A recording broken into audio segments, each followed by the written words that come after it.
علیہ السلام کہتے ہیں ربنا انی اسکنت من ذریتی، یا اللہ میں نے اپنے بچوں کو چھوڑ دیا بواد غیر ذی زرع، مکے کے دامن میں جہاں پتہ نہیں اگ رہا ہے، پانی نہیں ہے، کچھ بھی نہیں ہے۔ ربنا لیقیموا الصلاۃ، خدایا تاکہ یہ دیندار ہو جائے۔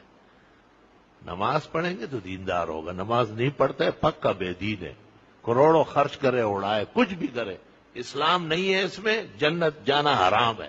نماز نہیں پڑھ رہا، نماز پڑھے گا تو ہر کام صحیح کرے گا۔ حضرت عمر نے گورنروں کو لے کہا تھا حافظوا علی الصلوات، نمازوں کی پابندی کراؤ، لأن من حافظها فهو لغيرها احفظ، جو نماز کا خیال رکھے گا وہ ساری سلطنت، ساری حکومت، ساری مارکیٹ، سارا کارخانہ، سارا دفتر، سارے گھر بار سب کا خیال رکھے گا۔ ومن ضيعها، جس نے نماز ضائع کی، فهو لغيرها اضيع، وہ اور کام بھی تباہ و برباد کرے گا۔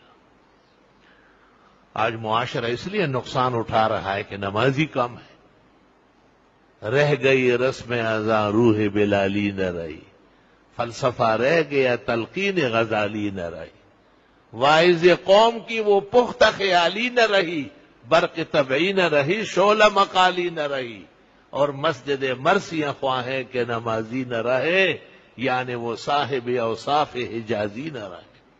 وہ نماز جو نماز تھی وہ کہاں ہے؟